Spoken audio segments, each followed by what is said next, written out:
కేరాంప్ తెలుగు చలనచిత్ర పరిశ్రమలో ఒక వ్యక్తి గురించి చెప్పాలి, ఒక కుర్రాడు గురించి చెప్పాలి, ఒక నిజాయితీ గల ఈ యువకుడు గురించి చెప్పాలి.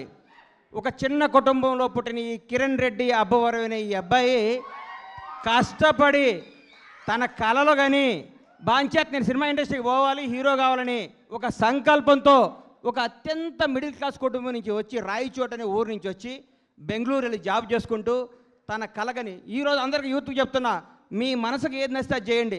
మా అమ్మ ఉద్యోగం చేయమంది, మా నాన్న ఇంకోటి కంపన్నాడు, అవి చేయకండి. మీకు సినిమా ఇండస్ట్రీకి రావాలంటే మీరు రండి, హీరో కావాలంటే హీరో కండి, డైరెక్టర్ కావాలంటే డైరెక్టర్ కండి. సినిమా తల్లి పెద్ద సముద్రం అంత గొప్ప తల్లి, కళ్ళమ్మ తల్లి అంత గొప్పది ఈ ప్రపంచంలో లేదు.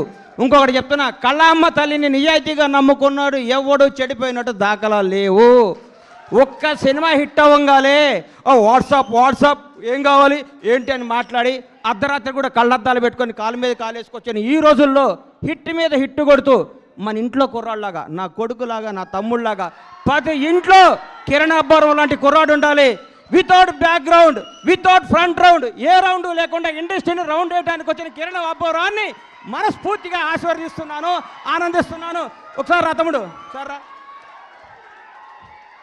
ఒక్క సినిమా హిట్ అయితే లూజు ప్యాంట్లు, కొత్త చెప్పులు, నెత్తి మీద క్యాపు, కళ్ళకు అద్దాలు పెట్టుకొని ఇట్లా నడిచే ఈ రోజుల్లో రియల్ కుర్రాడు బాంచేత్ ఇట్లుండాలండి. హీరో అంటే ఇట్లుండాలి.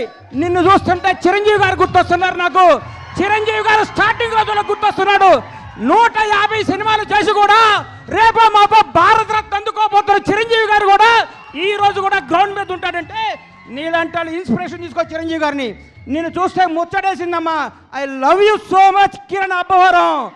నువ్వు చెప్తున్నా, నీకు తిరుగులేదు. నీ క్యారెక్టర్ మార్చకు.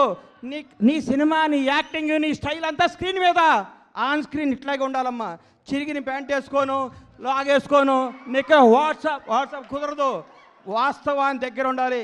హిట్ మీద హిట్ కొట్టుకుంటూ ఈ అబ్బాయి ఇంకో గ్రేట్నెస్, ఇప్పటి వరకు చేసిన ప్రతి సినిమా కొత్త డైరెక్టర్ అండి. ఇంతకంటే ఏం కావాలి సార్? ఒక్క సినిమా హిట్ కొడితే లోకేష్ కనకరాజుని తీసుకురా, ఎస్ఎస్ రాజమౌళిని తీసుకురా, సుకుమార్ని తీసుకురా, అనిల్ రావుపూడిని తీసుకురా, ఇంకెవరిని తీసుకొస్తావు అనే ఈ రోజుల్లో కొత్త మట్టిలో మాణిక్యాలు నేర్కొని నిలబెడుతున్నాడు. చూడండి, hats off to Kiran Abbavaram. నేర్చుకోండి కిరణ్ అబ్బవరం చూసి. కొత్త వాళ్ళకి అవకాశం ఉండి, మీకు కొత్త వాళ్ళ అవకాశం ఇవ్వకపోతే మీరు ఇండస్ట్రీకి వచ్చేవాళ్ళ? మీరు ఒకరోజు కొత్త వాళ్ళే కదా. గతాన్ని మీరు మర్చిపోకండి. సంవత్సరానికి ఒక డైరెక్టర్ని పరిచయం చేయండి. కిరణ్ అబ్బవరం వరుసగా 6 కొత్త డైరెక్టర్ని పరిచయం చేశాడంటే